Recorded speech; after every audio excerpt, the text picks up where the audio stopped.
125 টাকা যায়। মানে 125 টাকা কেজি? কেজি। মানে আপনারা পাইকারি বিক্রি করেন 125 টাকা কেজি? একটু কমও যায়, 15 টাকা বা 10 টাকা। 110-15 টাকাও যায়? 100 উপরে থাকে। এমনি বাদামের গুণগত মান কি ঠিক ভালো? এমনিতে আপনাদের এটা কি হাওরে হয়েছে? হাওর? হ্যাঁ, ডিঙ্গাপোতার হাওর? ডিঙ্গাপোতার হাওর হয়েছে। ডিঙ্গাপোতার হাওর।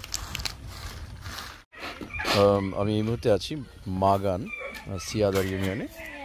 এখানে আমি দেখতে পাচ্ছি যে বাদাম পরিষ্কার করা হচ্ছে। ডিঙ্গাপোতার হাওরে এই বাদামগুলো হয়ে থাকে এবং পরিষ্কার পরিচ্ছন্নতার কাজ চলছে। দেখুন কি সুন্দর বাদাম। এই বাদামগুলো বাংলাদেশের বিভিন্ন স্থানে চলে যায়। এখানে পাইকারি ভাবে বিক্রি হয় 110, 15, 20 এরকম। বাকিগুলো চলে যায় বিভিন্ন জায়গায়। আপনারা দেখতে পাচ্ছেন বাদাম।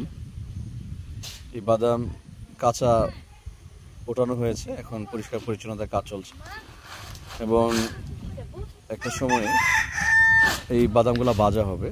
তো ওনারা সম্ভবত কাঁচাই ছেড়ে দেন। আর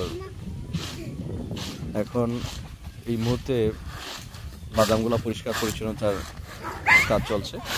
এই যে দেখুন, আমরা যে বাদামগুলো খাই সচরাচর বাস, ট্রেন, লঞ্চ বিভিন্ন জায়গায় কেমন পরিষ্কার পরিচ্ছন্নতার কাজ চলছে দেখুন। আপনাদের এই সমস্ত বাদাম কি মানে পরে পাইকারি বিক্রি করেন নাকি? পাইকারি। কাঁচা বিক্রি করেন? এই তো কাঁচাই, মানে বেশি